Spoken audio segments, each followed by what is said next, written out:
Nigeria. Natasha, Akpoti, Uduagha, and Senate President.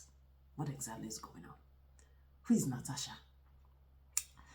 Natasha is a woman you would describe as beauty and brains. I mean, she's born to a Nigerian father who was a politician before he passed, and a Ukrainian mother.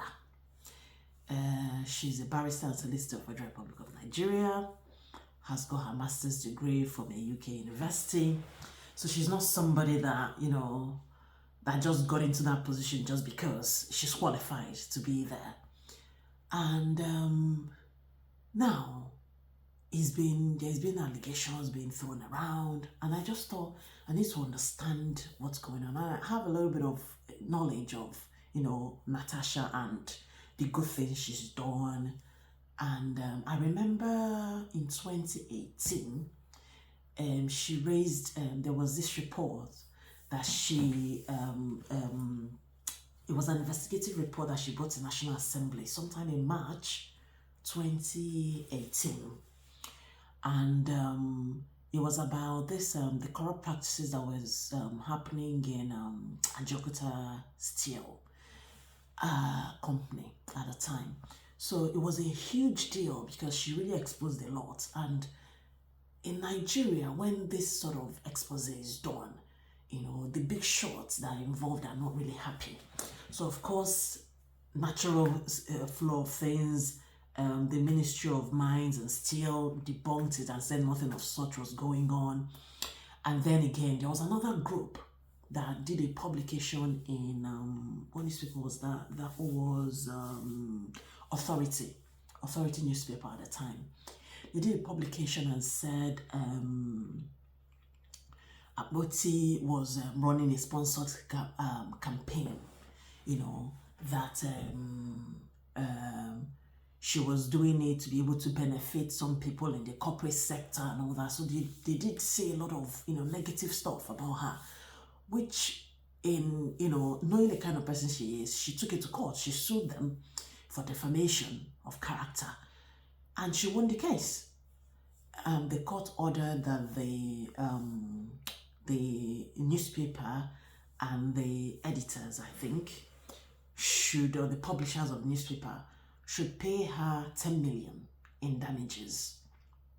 This was 2018. And it was about that time, that 2018, she also contested for Senate on the SDP. She lost. And in 2022, she contested again. And she did not win because she wasn't pronounced the winner of the election by INEC. I think the margin was quite little. It was PDP, because she contested under PDP, and she had about 51,763 votes, and APC had 52,132. So there was a variance of about 369 votes. Now she went to court and she won the petition. So the tribunal declared her the winner of the election. Naturally, the losing party would go to the Court of Appeal, which is where it ends for National Assembly. Court of Appeal is the last court of resort when it comes to election petitions. Got there, and of course, Court of Appeal still declared her the winner, and she was sworn in as a senator. And since she's been in that house, since she's been in the National Assembly, it's been crazy. There's been attacks on her. There's been so many things going on. Now, let's not forget, in National Assembly, we've only got 4 women that are senators there. So the rest are men. If you're a Nigerian, you know what it means to be a woman in the midst of men. Let alone when it's not even, you're just like a handful, couple of women. And then you've got a lot of men that are supposed to be powerful men. It's not to, kind of like start to make it sound any kind of way, but Nigeria is a patriarchal society, so a woman naturally you're not even valued like you have something to bring to the table. You're supposed to be sat somewhere and not talk too much and listen and comply and obey, you know. So with Natasha, she's outspoken. I mean, she's a barrister, she's a solicitor of federal government of Nigeria. She's now a senator representing Kogi Central. Let's not forget, you know, what she even went through before the election took place.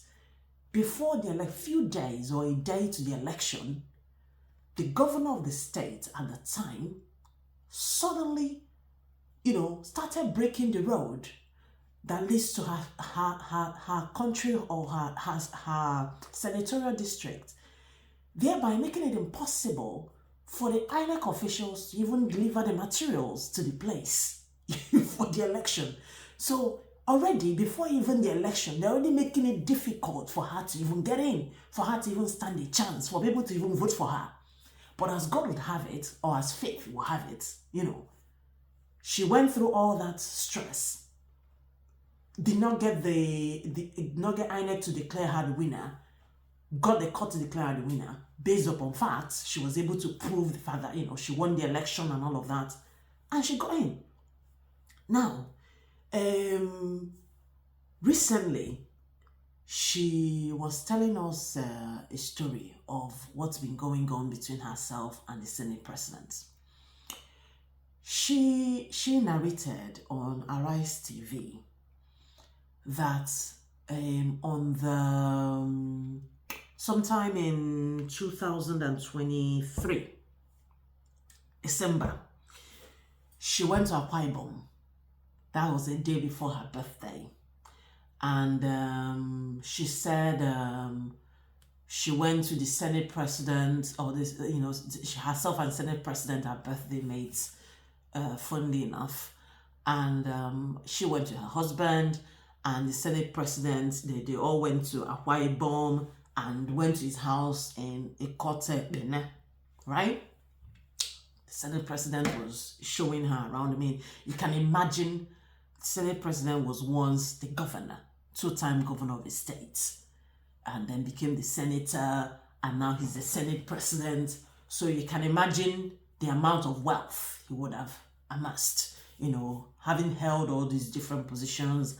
And you know, so house was beautiful according to her, showed her, you know, different rooms and all of that, and was holding her hands, which I mean, from which she described it, seems like, you know, they're friendly, you know, it's okay to hold her hands, and then her husband was working right behind them, and at some point the Senate president kind of hissing the step, maybe to create a gap between Natasha and her husband, you know, and then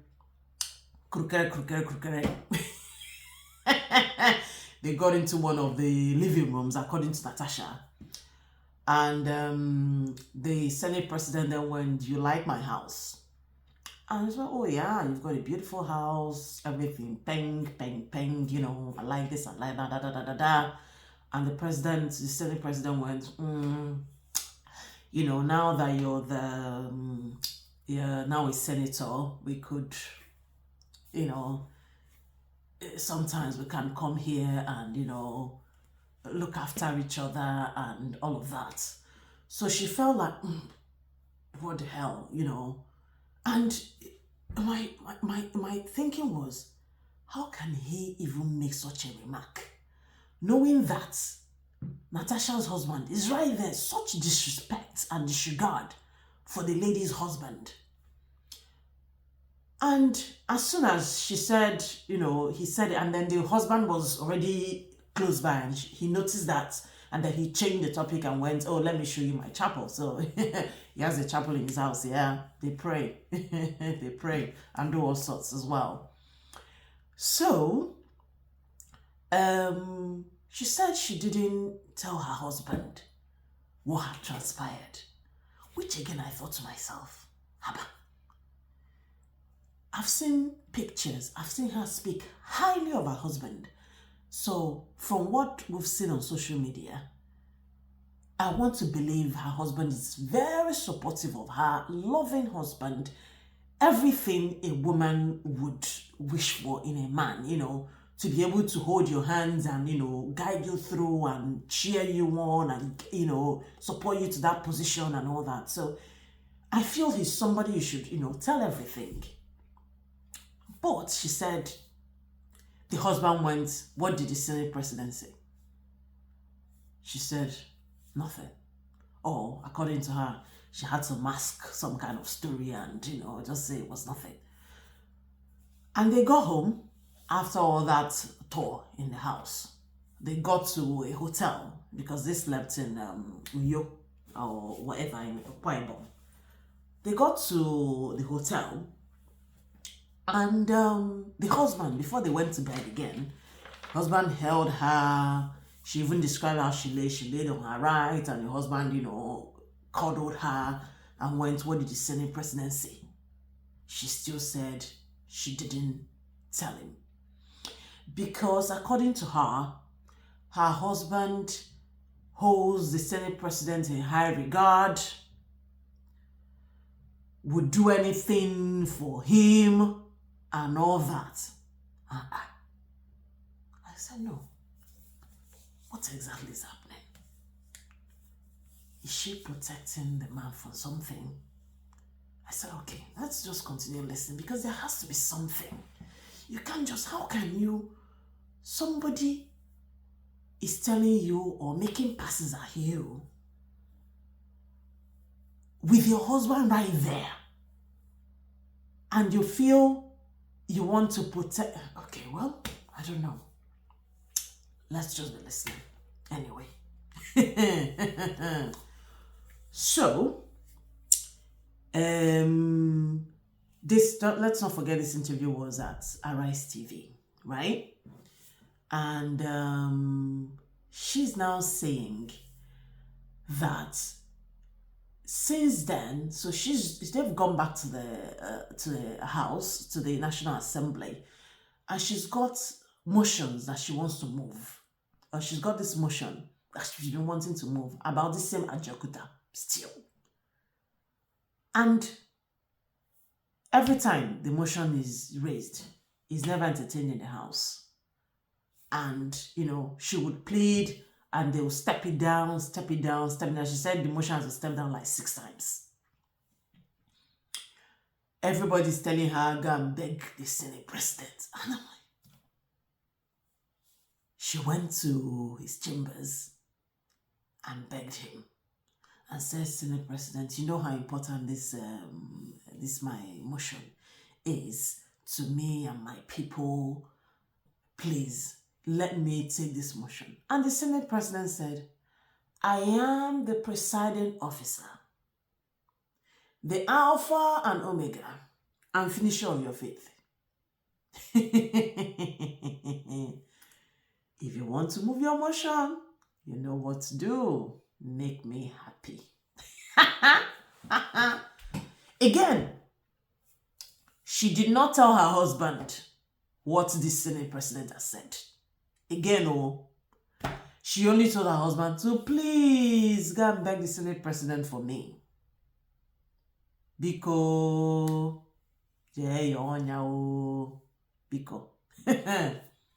her husband now flew to London because the Senate president was in London.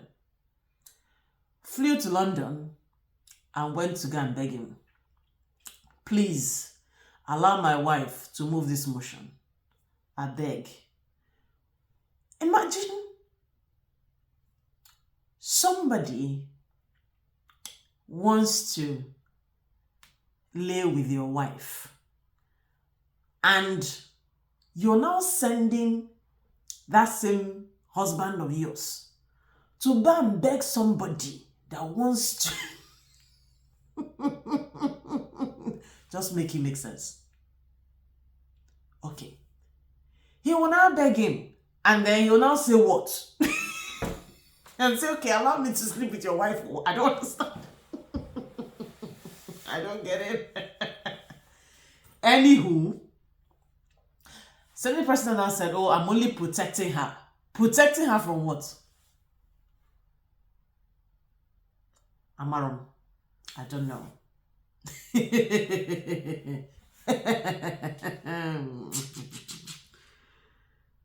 Now,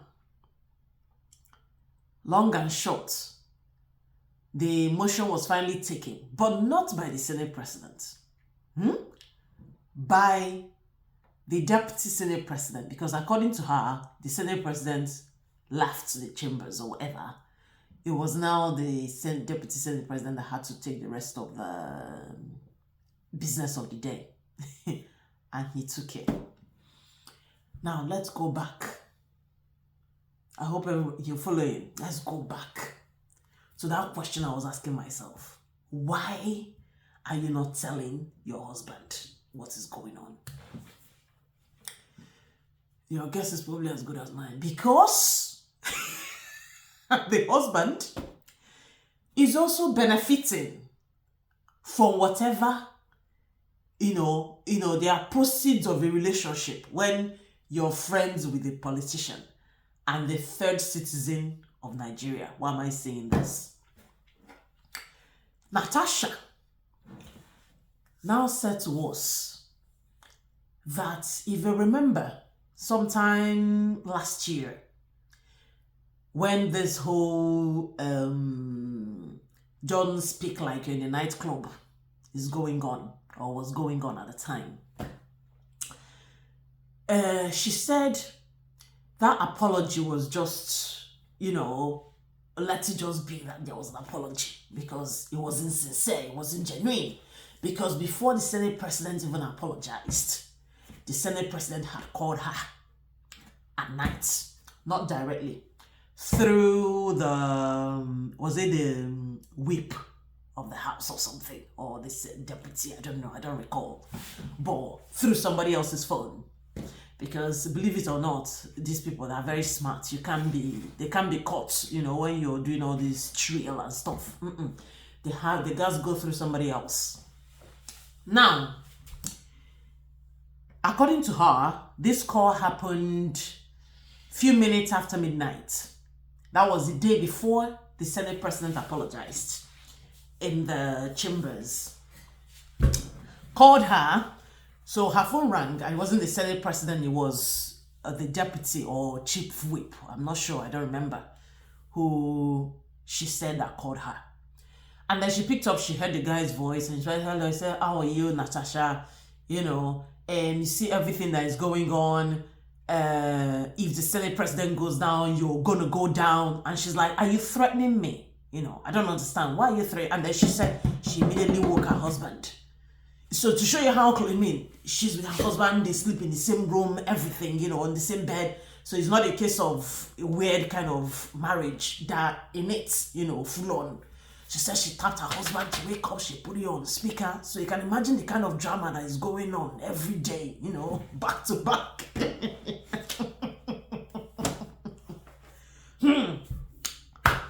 So she said, are you threatening me? And then the phone now, she hung up.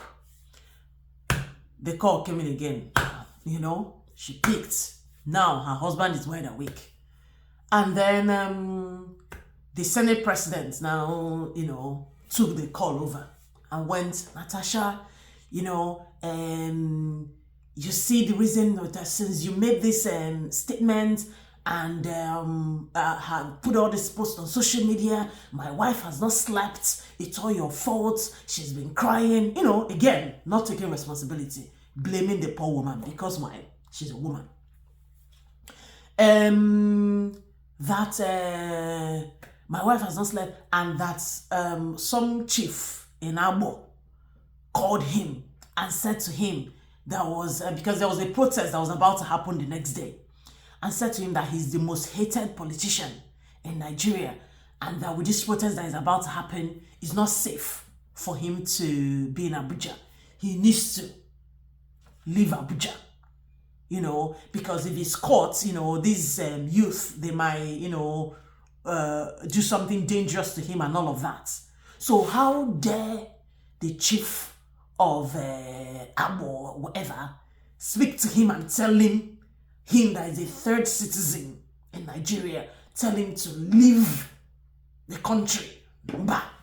Now, no. Now let him tell Natasha that if that protest happens and he sees anybody that is more than 20 years old, over 20 years old, around him, trying anything, then the person would have himself or herself to blame.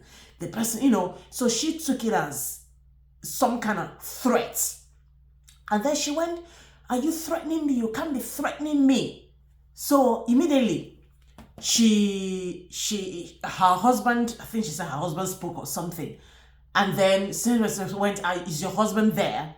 Let's not forget, she said, her husband and Senate President are very tight. And she said, yeah, then the Senate President then went, give him the phone. And the Senate President now changed his voice and went, hello, what's his name again? Elama. Say, hi, Elama. I have a slot for you for an appointment from Delta State. Why don't you bring a nominee? Right? Now, this is the benefits of being friends with a senator. Not just any senator, because some of them, I don't have the clout, to do all of the, but the Senate President, the third. So after the president is the after the president of Nigeria is the vice president and the Senate President. That is the third most important person in the country. So if you're chummy with him in Nigeria, in a country like Nigeria, yeah, the sky is not even your limit. You can go as high as, because you don't want to burn that sort of bridge. So that explains why, because you can't be collecting, it's like, you will say on your points, you collect, give you with one hand and collect with the other hand. So you can't hold the two. You have to let go of one. You can't be saying, you can't be enjoying all these benefits. Now, when the devil wants to now come and collect his own, you're not saying, no. You're not saying, because you have to shut it down. Which I want to believe that's what they're doing now, because that is why she's come out to say, oh no, I can't keep doing this. It's all well and good to protect your husband. At whose detriment? So because you want your husband to continue to enjoy all those benefits, should you now allow yourself to be slaughtered on the altar of all those benefits? Or would you stand your ground and say, no, enough is enough? So I really love, what she's doing. I love the fact that she's standing up for herself. She's going, hell no, mba. That's not going to happen.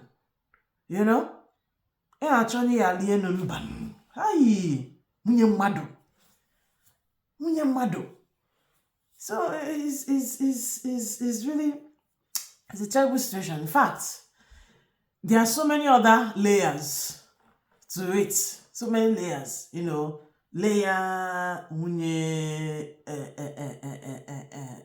Senate President.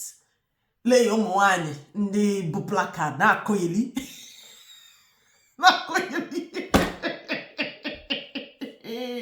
We don't agree. Wait till no one agree.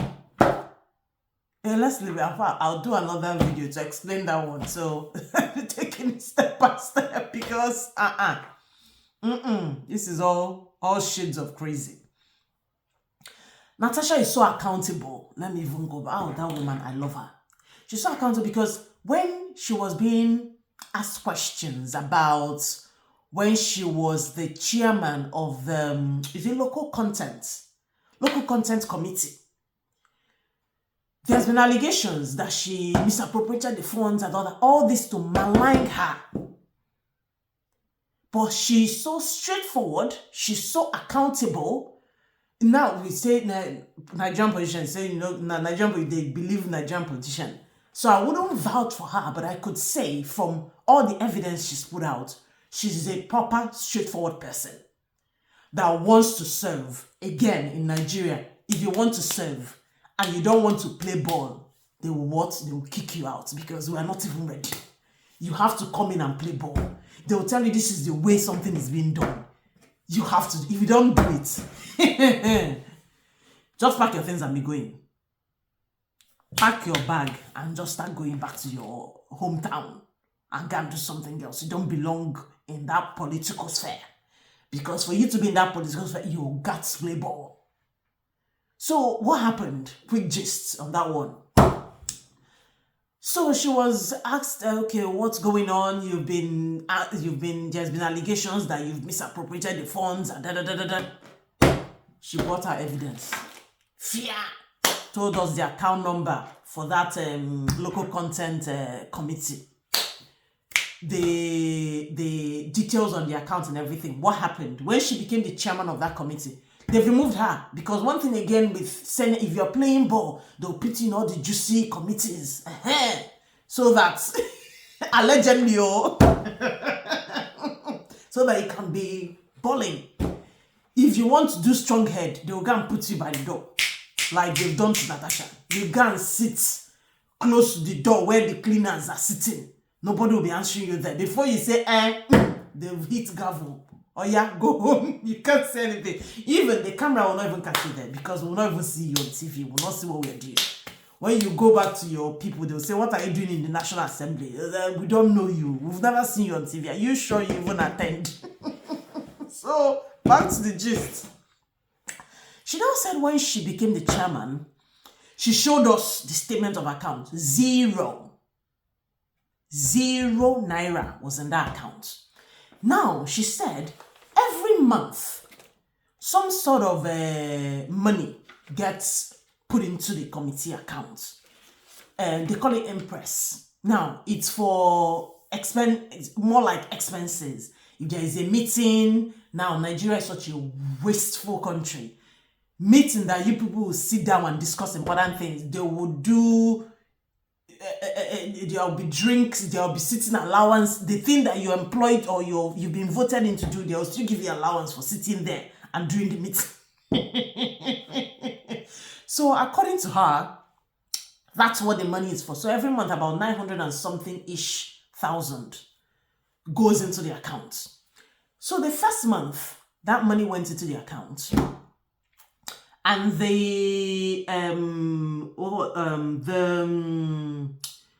what's the person's name again? She said it was the secretary of the committee or the whatever, came out and then told her, so amount of money has gone into the account. So, what do you want to do? In fact, that the way we do it, because if you're a newbie, you will not really know how things are being handled. So this is her first time in the Senate. So she's being told, okay, once the money enters, this is what we do. This is what the money is for. For these meetings, it's for spending, expenses and all of that. And then she went, okay, we've not had any meeting. So, since we've not had any meeting, we've not had any need to, come together and discuss stuff, let's leave the money where it is. Until when we come together and we have meetings and there's something to deliberate on, there are things we're investigating, then there'll be reason to use the money. The person said, no, that's not how we do it here. How we do it is as the money is coming in. If the meeting did not happen, we'll have to share it. You, chairman, you take a certain percentage. Deputy chairman will take a certain percentage. The rest of the team will now share it. Because that is what the money is for. Money is meant to be. And she said, no, I can't use the money now to enrich myself. This is public fund. That's not how me I'm trained though. Me I'm British trained. We the British, we don't behave like that. No. We don't behave like that. We are honorable people. And of course now Wahala started. The money is accumulating. We are not spending the money. We are not using it for anything. What is going on? The next thing, she said the clerk of the house now said, okay, that they need to get some external auditor, whatever, to check the documents and stuff. And she went, no now. Why do you need an external auditor? We have like 10 of us in this committee. let's look at our CVs. I'm a lawyer, so I can deal with the legal part of the legal part of the work. Let's see what other skills and acquisitions other people have. Let's put it all together and utilize it instead of getting some external person to pay money. All these are opposing, different avenues of spending the money. She's just, I would think, she'll block it. They now said this woman is giving us problem. Bam, bam, they removed her. Before they removed her as the chairman of that committee, she said in that account, there was about 13,600,000 and something ish in that account. Right now, what's in the account is about 123K in the account. The day she left, the next day, 6 point something million was withdrawn at the 3.5 something million. 4 days after, 4 point something million. What did you use the money for? Your guess is as good as mine. She's blocking them. So that's why in Igbo we say an agba mbokbulu. So I think my next gist would now be senator's wife that's come out to defend him. Now, senator has not spoken anything. He has not uttered one word. Women all over, even the other Iweti, has come out to say her own. So we'll now talk about this order 10. This order 10 of National Assembly. Let's talk about it. Order 10 and order 4 or 5 or whatever. We'll talk about it. Let's chill. That will be the next gist. Because this thing. Okay, let me go and sleep, I beg. Good night, everybody.